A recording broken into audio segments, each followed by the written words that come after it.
Sumber hukum perdata. Menurut Vollmer, pengertian hukum perdata yang berkaitan dengan sumbernya dibagi atas dua hal. 1. Sumber hukum perdata tertulis. A. Allgemeine Bepalingen van Wetgeving atau disingkat dengan AB. Sumber yang pertama ini merupakan rangkaian dari ketentuan-ketentuan umum yang dimiliki oleh Belanda dan kemudian diterapkan di Indonesia. Ketentuan umum tersebut dijadikan sebagai pedoman yang berlaku pada masyarakat. B. KUH Perdata atau Burgerlijk Wetboek dan disingkat dengan BW. Sumber hukum Burgerlijk Wetboek memiliki kesamaan dengan sumber hukum tertulis yang pertama, yakni Allgemeine Bepalingen. Perbedaannya terletak pada azas yang digunakan, yakni pada sumber ini menggunakan azas konkordansi. C. KUH Dagang atau Wetboek van Koophandel.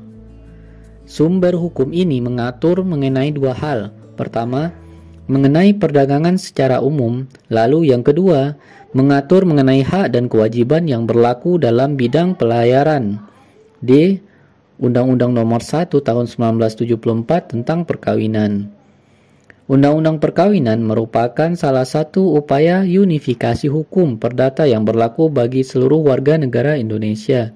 Tapi, untuk penduduk yang beragama Islam, ketentuan yang mengatur perkawinan dan perceraian merujuk pada Instruksi Presiden Nomor 1 Tahun 1991 tentang penyebarluasan kompilasi hukum Islam.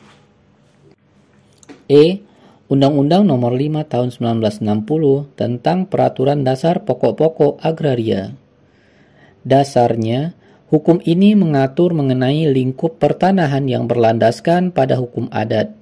Undang-undang ini adalah penegasan bahwa penguasaan dan pemanfaatan atas tanah, air, dan udara harus dilakukan berdasarkan azas keadilan dan kemakmuran bagi pembangunan masyarakat yang adil dan makmur. 2. Sumber hukum perdata tidak tertulis.